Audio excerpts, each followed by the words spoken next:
हरे कृष्णा। ओम नमः शिवाय। प्रिय भक्तों, स्वागत है आपका मेरे यूट्यूब चैनल पूजा पाठ में। प्रिय भक्तजनों, आज शारदीय नवरात्रि का दूसरा दिन है और आज अश्विन मास के शुक्ल पक्ष की द्वितीया तिथि है। आज के दिन माता ब्रह्मचारिणी की व्रत कथा का श्रवण करने से लंबी आयु का आशीर्वाद प्राप्त होता है। सभी प्रकार के सुख प्राप्त होते हैं और व्यक्ति को सभी कार्यों में सफलता मिलती है। प्रिय भक्तजनों, अब आप सुनेंगे माँ ब्रह्मचारिणी की बड़ी ही दुर्लभ कथा। आप इस कथा को बड़ी ही श्रद्धा और प्रसन्नचित मन से सुनिए। माँ ब्रह्मचारिणी देवी का स्वरूप पूर्ण ज्योतिर्मय एवं अत्यंत भव्य है। उनके दाहिने हाथ में जप की माला और बाएं हाथ में कमंडलू रहता है। अपने पूर्व जन्म में जब ये हिमालय के घर पुत्री के रूप में उत्पन्न हुई थी, तब नारद जी के उपदेश से उन्होंने भगवान शंकर जी को पति के रूप में प्राप्त करने के लिए अत्यंत कठिन तपस्या की थी। इसी दुष्कर तपस्या के कारण इन्हें तपस्चारिणी अर्थात ब्रह्मचारिणी नाम से अभिहित किया गया। 1000 वर्ष उन्होंने केवल फल मूल खाकर व्यतीत किए और 100 वर्षों तक केवल साग पर निर्वाह किया था। कुछ दिनों तक कठिन उपवास रखते हुए देवी ने खुले आकाश के नीचे वर्षा और धूप के भयानक कष्ट सहे। इस कठिन तपस्या के बाद 3000 वर्षों तक केवल जमीन पर टूटकर गिरे हुए बेलपत्रों को खाकर वे भगवान शिव की आराधना करती रहीं। इसके बाद उन्होंने सूखे बेलपत्रों को भी खाना छोड़ दिया और कई हजार वर्षों तक वे निर्जल और निराहार तपस्या करती रहीं। पत्तों को भी खाना छोड़ देने के कारण उनका एक नाम अपर्णा भी पड़ गया। कई हजार वर्षों की इस कठिन तपस्या के कारण ब्रह्मचारिणी देवी का शरीर एकदम क्षीण हो गया। उनकी यह दशा देखकर उनकी माता मैना अत्यंत दुखी हुई और उन्होंने उन्हें इस कठिन तपस्या से विरक्त करने के लिए आवाज दी। ओ माँ! तब से देवी ब्रह्मचारिणी का एक नाम उमा भी पड़ गया। उनकी इस तपस्या से तीनों लोकों में हाहाकार मच गया। देवता, ऋषि, सिद्धगण, मुनि सभी देवता ब्रह्मचारिणी की इस तपस्या को अभूतपूर्व पुण्य कृत्य बताते हुए उनकी सराहना करने लगे। अंत में पितामह ब्रह्मा जी ने आकाशवाणी के द्वारा उन्हें संबोधित करते हुए प्रसन्न स्वर में कहा, हे देवी, आज तक किसी ने ऐसी कठोर तपस्या नहीं की जैसी तुमने की है। तुम्हारे इस अलौकिक कृत्य की चारों ओर सराहना हो रही है। तुम्हारी मनोकामना सर्वतोभाविन परिपूर्ण होगी। भगवान चंद्रमौली शिव जी तुम्हें पति रूप में प्राप्त अवश्य होंगे। अब तुम तपस्या से विरत होकर घर लौट जाओ। शीघ्र ही तुम्हारे पिता तुम्हें बुलाने आ रहे हैं। भक्तजनों, माँ ब्रह्मचारिणी की इस कठोर तपस्या को देखते हुए भगवान शिव जी ने कई बार उनकी परीक्षा भी ली। उस परीक्षा में देवी माँ उत्तीर्ण हुई और इससे प्रसन्न होकर महादेव भगवान भोलेनाथ ने माता ब्रह्मचारिणी को अपनी अर्धांगिनी स्वीकार किया, उन्हें आशीर्वाद दिया तथा उनसे विवाह किया। माँ दुर्गा का यह दूसरा स्वरूप भक्तों और सिद्धों को अत्यंत फल देने वाला है। उनकी उपासना से मनुष्य में तप, त्याग, वैराग्य, सदाचार और संयम जैसे गुणों की वृद्धि होती है। जीवन के कठिन संघर्षों में भी व्यक्ति अपने कर्तव्य से विचलित नहीं होता। माँ ब्रह्मचारी ने देवी की कृपा से उसे सर्वत्र सिद्धि और विजय की प्राप्ति होती है। लालसा से मुक्ति के लिए माँ ब्रह्मचारिणी का ध्यान लगाना बहुत ही श्रेष्ठ माना जाता है। दुर्गा पूजा के दूसरे दिन इन्हीं के स्वरूप की उपासना की जाती है और इसी दिन साधक का मन स्वाधिष्ठान चक्र में उपस्थित होता है। इस चक्र में अवस्थित चित्त वाला योगी ब्रह्मचारिणी जी की कृपा और भक्ति सहज ही प्राप्त कर लेता है। प्रेम से बोलिए माता ब्रह्मचारिणी की जय। जय हो माँ शारदा। जय माँ भवानी, जय माता दी। प्रिय भक्तजनों, आइए अब सुनते हैं माता रानी की दूसरी कथा। एक राजा और एक रानी थी। बहुत दिनों तक उनके कोई संतान नहीं हुई। बहुत जप और तप करने के बाद कई सालों बाद उनको एक संतान की प्राप्ति पुत्र के रूप में हुई। अब राजा और रानी बहुत खुशी से अपना राजपाट संभालने लगे। कई दिनों तक ऐसे चलता रहा और देखते देखते पुत्र 4-5 साल का हो गया।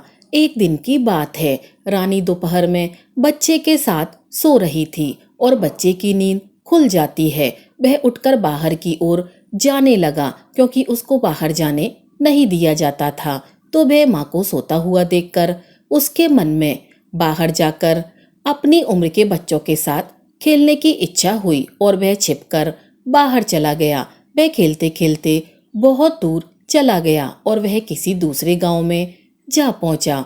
इधर जब रानी की नींद खुली तो वह बच्चे को अपने पास ना देखकर बहुत हैरान हुई। फिर बच्चे की खोजबीन शुरू की गई। बहुत प्रयास करने के बाद सफलता हासिल नहीं हुई, अर्थात उनको बच्चा नहीं मिला।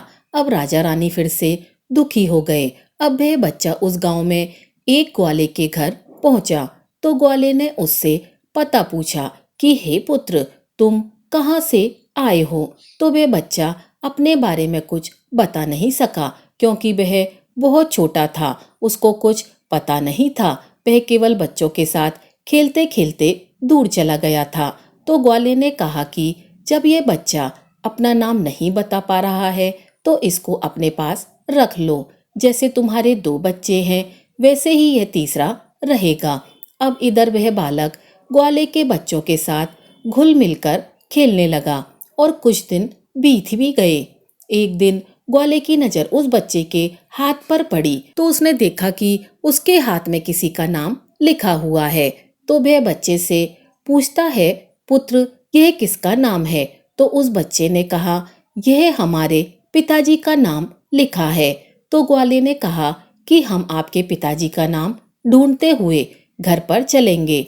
अब देखिए, इधर जब राजा शिकार पर निकल जाते हैं तो रानी रोज अपने बच्चे को इधर उधर ढूंढती है, क्योंकि माँ का हृदय होता ही ऐसा है। वह दिन भर तड़पती अपने बच्चे की याद में इधर उधर बाग बगीचों में देखती कि कहीं मेरे बच्चे का कोई संदेश या कोई पता मिल जाए। रानी यही सोचती कि इतने दिन बाद एक संतान हुई थी तो मैंने लापरवाही में वह भी अपने हाथ से गवा दी। अब रानी एकदम निराश होकर एक गांव में पहुंची तो वहां उसने देखा कि कुछ औरतें मिलकर देवी माता की पूजा कर रही थीं। तो रानी भी वहां जाकर बैठकर पूरी पूजा देखती है और पूजा के दौरान माता रानी की कथा को बहुत मन लगाकर सुनती है। पूजा समाप्त हो जाने के बाद सभी सुहागिन रानी को प्रसाद देती हैं। तब रानी ने पूछा, बहन, आप किसकी पूजा कर रही हैं, हमको भी बताइए। तब सभी सुहागिनों ने कहा कि हम माँ भवानी, माँ दुर्गा की पूजा कर रही हैं। माता बहुत ही दयालु हैं, यह अपने भक्तों के संकट को क्षण मात्र में दूर कर देती हैं। बस ध्यान लगाने वाली बात है। तब तक आपकी मनोकामनाएं तुरंत ही पूरी हो जाती हैं। जब आपकी मनोकामनाएं पूरी हो जाएं तो आप तुरंत माँ देवी की पूजा करें और उनकी पूजा को कभी टालना नहीं चाहिए। तो रानी ने अपने मन में सोचा कि अगर माँ भवानी, माँ दुर्गा ने हमारा बच्चा सकुशल वापस हमारे घर पहुंचा दिया तो हम भी इसी तरह से सभी सुहागिनों के साथ माता रानी की पूजा करेंगे। उधर रानी का ये मन्नत मांगना हुआ और इधर ग्वाला बच्चे को लेकर उसके पिता की तलाश में निकल पड़ा। वह कई जगह ढूंढते हुए काफी देर बाद गांव के किनारे पहुंचा तो एक व्यक्ति से पूछा कि भैया, इस नाम के व्यक्ति को क्या आप जानते हैं। तो वह आदमी ने बताया, हाँ भैया, यह हमारे राजा का नाम है, उनका पुत्र खो गया है, क्या यह उन्हीं का पुत्र है। यह बताकर ग्वाले को घर का पता बताया। ग्वाला जब बच्चे को लेकर राजा के द्वार पर पहुंचा तो राजा रानी ने अपने बच्चे को देखकर लिपट कर वे रोने लगे और बार बार ग्वाले का धन्यवाद करने लगे। तो राजा ने पूछा कि भाई, इसको आपने कहाँ पाया? तो ग्वाले ने कहा, राजा साहब, यह बालक घूमते घूमते हमारे गांव आ पहुंचा था। तब हमने इससे इसका पता पूछा तो बालक कुछ नहीं बता सका। एक दिन खेलते खेलते जब मेरी नजर इसके हाथ पर गई तो उसके हाथ पर नाम लिखा हुआ था और उसी नाम के सहारे हमने इसको आप तक पहुंचाया है। प्रिय भक्तजनों, रानी की खुशी की सीमा नहीं थी। रानी ने राजा से कहा कि ग्वाले को खूब धन दौलत देकर विदा कीजिए, लेकिन ग्वाले ने कुछ भी नहीं लिया और कहा, जितनी खुशी आपको है आपका पुत्र पाकर, उतनी खुशी मुझे भी है कि मैंने आपकी धरोहर को आप तक पहुंचाया है। अंत में राजा ने ग्वाले को धन्यवाद देकर विदा किया। अब रानी को यह तुरंत याद आ गया कि उसने माता रानी की यह मन्नत मांगी थी कि उनकी पूजा वह करेगी और नवरात्रि का व्रत करेगी। तो रानी ने राजा से कहा, हमने माँ दुर्गा की मन्नत मांगी है, हमें नवरात्रि का व्रत करना है। हम नवरात्रि का व्रत करेंगे और नगर की कुछ स्त्रियों को निमंत्रण दे दीजिए और तुरंत माँ भवानी की पूजा कीजिए। रानी ने तुरंत माता की पूजा करने वाली सारी सामग्री इकट्ठी करवाई। माता रानी की पूजा की सारी व्यवस्था की गई। सभी सुहागिनों ने मिलकर माता रानी की विधिवत पूजा की और माँ भवानी दुर्गा माता का गीत गाया। जिन सुहागिनों को माता रानी की कथा आती थी उन्होंने माता रानी की कथा सुनाई और फिर अंत में सभी सुहागिनों ने मिलकर माता रानी की आरती की और उनसे प्रार्थना की कि हे माँ, जिस तरह आपने हमारे संकट को दूर किया है, ऐसे ही जो आपको याद करे आप उनके भी संकट को तुरंत दूर करना। हे माँ, आपका स्वभाव बड़ा ही दयालु है, बड़ा ही सहज है, बड़ी ही कृपालु हैं आप। जय माता रानी। हे माँ भवानी, जिस प्रकार आपने रानी के बच्चे को वापस किया, उसकी गोद भरी, उसके जीवन में खुशियां लौटाई, उसी प्रकार सभी माताओं की गोद को भरा रखना, सभी के घर में सुख समृद्धि लाना। जय माँ दुर्गा। ओम नमः शिवाय। प्रिय भक्तजनों, आइए अब सुनते हैं माँ तारा रानी की कथा। एक समय की बात है, माँ भगवती को मानने वालों में से एक राजा स्पर्श भी थे। वह दिन रात उनकी पूजा अर्चना में लीन रहते थे। राजा को किसी चीज की कोई कमी नहीं थी, बस उन्हें बच्चे की ख्वाहिश थी। सालों से बच्चा नहीं होने के कारण राजा कुछ निराश रहा करते थे। एक दिन राजा की भक्ति से खुश होकर माँ भगवती ने सपने में आकर उसे 2 बेटी होने का वरदान दिया। आशीर्वाद मिलने के कुछ समय बाद राजा के घर एक बेटी पैदा हुई। बेटी पैदा होने की खुशी में राजा ने सबको दावत दी और बेटी की कुंडली बनवाने के लिए पंडितों को बुलवाया। सबने राजा से एक ही बात कही कि यह साक्षात देवी का रूप है, जहाँ भी इसके कदम पड़ेंगे वहाँ खुशियाँ ही खुशियाँ होंगी। यह भगवती देवी की भक्त होगी। इतना सब कहकर पंडितों ने लड़की का नाम तारा रख दिया। कुछ समय के बाद मंगलवार के दिन राजा के घर एक और बेटी पैदा हुई। ज्योतिषियों ने उसकी भी कुंडली बनाई और उदास हो गए। राजा ने जब उनकी उदासी का कारण पूछा तो ज्योतिषियों ने बताया कि यह लड़की आपके जीवन में खूब सारा दुख लेकर आएगी। राजा ने ज्योतिषियों से पूछा कि आखिर मैंने ऐसे कौन से खराब कर्म किए थे कि इसने मेरे घर जन्म लिया है। ज्योतिषियों ने बताया कि आपकी दोनों बेटियां राजा इंद्र की अप्सराएं हुआ करती थीं। इनमें से बड़ी बहन का नाम तारा और छोटी का नाम रुक्मण था। एक दिन यह दोनों मिलकर धरती की सैर करने के लिए गए। दोनों ने ही वहां पहुंचकर एकादशी के दिन का व्रत रखा।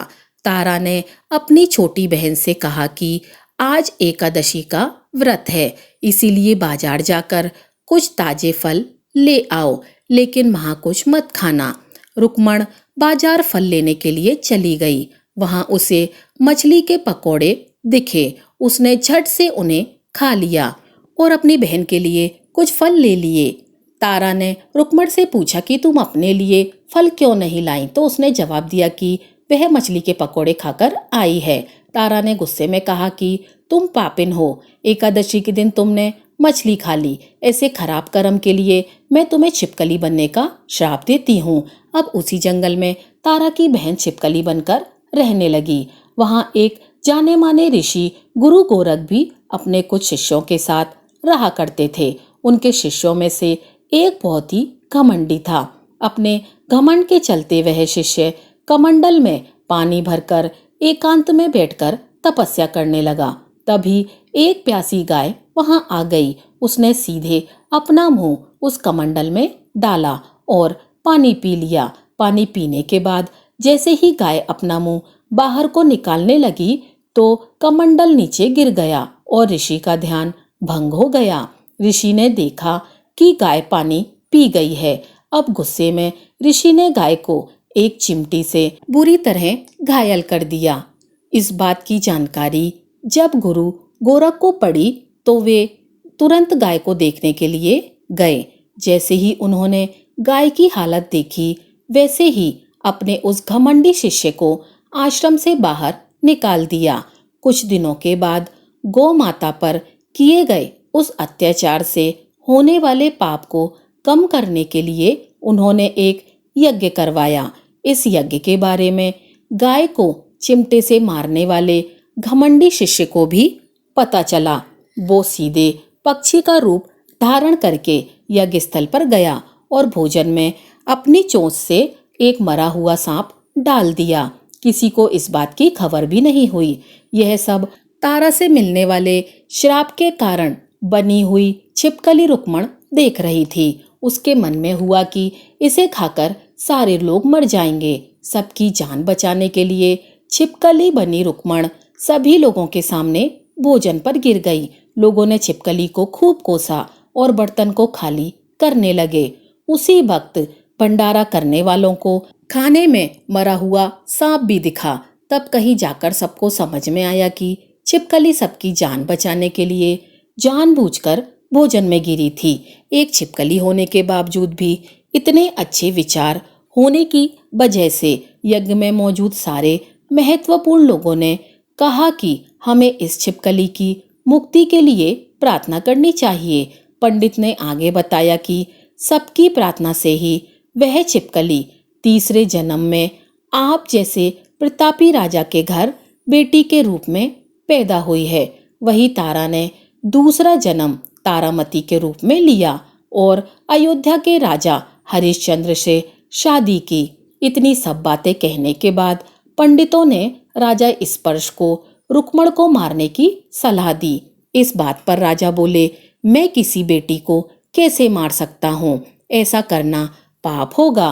फिर ज्योतिषियों ने कहा कि एक संदूक में सोना चांदी लगवाकर उसके अंदर लड़की को रख देना और संदूक को पानी में बहा देना। उसमें लगा हुआ सोना चांदी देखकर लोग नदी से संदूक जरूर निकालेंगे और लड़की की जान बच जाएगी। राजा ने ज्योतिष के बताए अनुसार वैसा ही किया। नदी में सोना चांदी जड़ा हुआ संदूक देखकर काशी के पास ही एक भील ने उसे बाहर निकाल लिया। उसके कोई बच्चा नहीं था, इसलिए उसने संदूक के अंदर की लड़की को पालने का फैसला लिया। उस भील और उसकी पत्नी ने खूब प्यार से उसे पाला और रुक को उसका नाम रख दिया। बड़ी होते ही दोनों ने रुक्को की शादी करवा दी। रुक्को की सासू माँ तारामती और राजा हरिश्चंद्र के महल में साफ सफाई करने का काम किया करती थी। कुछ दिनों के बाद रुक्को की सासू माँ बीमार हो गई। उनकी जगह रुक्को काम करने लगी। तारामती ने उसे देखा और पुराने जन्म के पुण्य के कारण उसे पहचान लिया और उससे कहा कि तुम मेरे साथ बैठ जाओ। तो रुक्को ने कहा कि मैं तो भील हूँ, इसीलिए आपके पास नहीं बैठ सकती। तब तारामती ने उसे बताया कि तुम पूर्व जन्म में मेरी ही बहन थी। तुमने एकादशी के व्रत के दिन मछली खा ली थी और मैंने तुम्हें दंड देते हुए छिपकली बना दिया। अब तुम्हें दोबारा मनुष्य जन्म मिला है, तो इस जन्म में तुम देवी वैष्णो की पूजा करके पुण्य कर्म करो। माँ की पूजा से तुम्हारी सारी इच्छाएं भी पूरी होंगी। तारामती की इस बात को सुनने के बाद रुक्को माँ वैष्णो देवी से एक बेटे के लिए प्रार्थना करती है और कहती है कि अगर उसकी मनोकामना पूरी हुई तो वह अपने घर में माँ वैष्णो देवी का पूजन और जागरण कराएगी। माँ वैष्णो देवी उसकी प्रार्थना सुन लेती हैं और उसे एक बेटा होता है। पुत्र की प्राप्ति के बाद रुक्को उसकी देखभाल और लाड़ दुलार में माँ वैष्णो देवी की पूजा करना भूल जाती है। ऐसा होते होते 5 वर्ष बीत गए और फिर एक दिन उस बच्चे को चेचक यानी माता निकल आती हैं। बच्चे की ऐसी स्थिति देखकर परेशान रुक्को अपने पिछले जन्म की बहन तारामती के घर जाकर उन्हें इस समस्या के बारे में बताती है। तब तारामती ने पूछा कि तुमने माँ वैष्णो देवी की पूजा अर्चना में कोई गलती तो नहीं की। फिर रुक्को को याद आया कि उसने माँ वैष्णो देवी का जागरण कराने का प्रण लिया था। यह बात याद आते ही रुक्को को काफी पछतावा हुआ और मन में उसने माँ से कहा कि बच्चे के ठीक होते ही वह अपने घर में जागरण कराएगी। अगले ही दिन उसका बेटा पूरी तरह स्वस्थ हो जाता है। तभी रुक्को माता रानी के मंदिर जाकर पुजारियों को कहती है कि मंगलवार के दिन घर में जागरण करवा दीजिए। तब रुक्को की बात सुनकर पंडित कहते हैं कि तुम यहीं 5 रुपए दे दो, तुम्हारे लिए हम मंदिर में ही जागरण करा देते हैं। तब रुक्को कहती है मुझे पता है कि मैं चमारिन हूँ, लेकिन आप मेरे घर आकर ही जागरण करवा दीजिए। माँ किसी तरह का भेदभाव नहीं करती, तो आपको भी नहीं करना चाहिए। इस पर पंडित ने विचार विमर्श करके कहा कि अगर रानी आपके जागरण में आती हैं तो हम तुम्हारे घर आकर जागरण करने के लिए तैयार हैं। पंडित की बात सुनकर रुक्को अपनी बहन तारामती के पास जाती है और तारामती को सारी बात बताती है। रुक्को की बातें सुनकर तारामती जागरण में जाने के लिए तैयार हो जाती हैं। इस बात को बताने के लिए रुक्को जब पंडित जी के पास जाती है तब उनके बीच की बातों को सेन नामक नाई सुन लेता है। फिर वह राजा हरिश्चंद्र को जाकर सारी बातें बता देता है। राजा के मन में हुआ कि रानी को नीची जाति वालों के घर जागरण में नहीं जाना चाहिए। इस वजह से वह अपनी उंगली काट लेता है जिससे उसे नींद न आए और रानी जागरण में ना जा सके। जब जागरण का समय होता है तब भी राजा को जागते हुए देखकर रानी मन ही मन माँ वैष्णो देवी से प्रार्थना करती है कि महाराज को नींद आ जाए ताकि मैं जागरण में जा सकूं। रानी की प्रार्थना के कुछ ही देर बाद राजा को नींद आ जाती है। फिर रानी तारामती रोशनदान में रस्सी बांधकर महल के नीचे आकर रुक्को के घर चली जाती हैं। इसी जल्दबाजी में रास्ते में ही रानी का रेशमी रुमाल और एक हाथ का कंगन गिर जाता है। इधर कुछ वक्त बाद राजा हरिश्चंद्र की नींद टूट जाती है। नींद खुलने पर रानी को अपने पास ना देखकर राजा उसकी तलाश में निकल जाते हैं। रानी को ढूंढते ढूंढते उन्हें रानी का रुमाल और कंगन मिलता है। रानी की चीजों को अपने साथ लेकर राजा जागरण स्थल पर पहुंचते हैं और एक जगह चुपचाप बैठकर जागरण सुनने लगते हैं। माँ वैष्णो देवी के जय जयकारे के साथ जागरण खत्म होता है और सभी को प्रसाद दिया जाता है। तब रानी अपने हिस्से के प्रसाद को झोली में डाल लेती है। रानी के ऐसा करने पर लोग उनसे पूछते हैं कि वो प्रसाद क्यों नहीं खा रही हैं। अगर आप प्रसाद का सेवन नहीं करती हैं तो जागरण में आए लोग भी प्रसाद नहीं खाएंगे। तब रानी बोलती है कि वह प्रसाद राजा के लिए था, अब आप मुझे प्रसाद दे दीजिए। फिर अपने लिए प्रसाद लेकर रानी सबके सामने उसे खा लेती हैं। रानी के प्रसाद खाते ही जागरण में मौजूद सभी भक्तों ने भी प्रसाद खाया। उसके बाद रानी महल के लिए निकल जाती हैं। तभी रास्ते में ही राजा उन्हें रोककर पूछते हैं कि तुमने नीच जाति के घर प्रसाद खाकर खुद को अपवित्र कर लिया है। तुमने मेरे लिए भी प्रसाद रखा है, अब तुम उससे मुझे भी अपवित्र करना चाहती हो। अब मैं तुम्हें अपने महल नहीं लेकर जा सकता। यह बोलते हुए जब राजा रानी की झोली को देखता है तब उन्हें प्रसाद की जगह गुलाब, चंपा जैसे अनेक फूल और कच्चे चावल और सुपारियां नजर आती हैं। इस चमत्कार को देखकर राजा बहुत हैरान हो जाते हैं और चुपचाप अपने साथ रानी को महल लेकर चले जाते हैं। वहां पर रानी बिना माचिस के राजा को दीपक जलाकर दिखाती है। इस चमत्कार को देखकर राजा हरिश्चंद्र को और भी वह हैरान कर देती हैं। फिर रानी बोलती है कि माता के दर्शन करने के लिए बहुत बड़ा त्याग करना पड़ता है। इसके लिए आपको अपने बेटे रोहितांश की बलि देनी होगी, तभी माँ दुर्गा आपको साक्षात दर्शन देंगी। यह सुनकर राजा के मन में माँ के दर्शन की इच्छा होने लगी, जिसके लिए राजा अपने पुत्र की बलि देते हैं। बलि देने के बाद माँ दुर्गा शेर पर सवार होकर प्रकट होती हैं। उन्हें देखकर राजा हरिश्चंद्र काफी खुश हो जाते हैं और माँ दुर्गा ने तुरंत राजा के बेटे को दोबारा जिंदा कर दिया। इस चमत्कार को देखकर राजा हरिश्चंद्र खुश हो गए और तभी राजा ने माँ की पूरी विधिवत पूजा की, उनसे अपनी गलतियों की माफी मांगी। माँ दुर्गा ने भी राजा को खुश रहने का आशीर्वाद दिया और अंतर्ध्यान हो गई। तब राजा ने तारा रानी से कहा कि मैं बहुत खुश हूँ कि मुझे पत्नी के रूप में आप मिली हैं। फिर राजा हरिश्चंद्र, तारा रानी और रुक्मण तीनों अपनी मनुष्य योनि से छुटकारा पाकर देवलोक में चले जाते हैं। प्रेम से बोलिए माता रानी की जय। जय अम्बे माँ। ओम नमः शिवाय। प्रिय भक्तजनों, उम्मीद करती हूँ आज की यह कथा आपको पसंद आई होगी। अगर आपको यह कथा पसंद आई हो तो वीडियो को लाइक कीजिएगा और चैनल को सब्सक्राइब कीजिएगा। आपका दिन शुभ हो।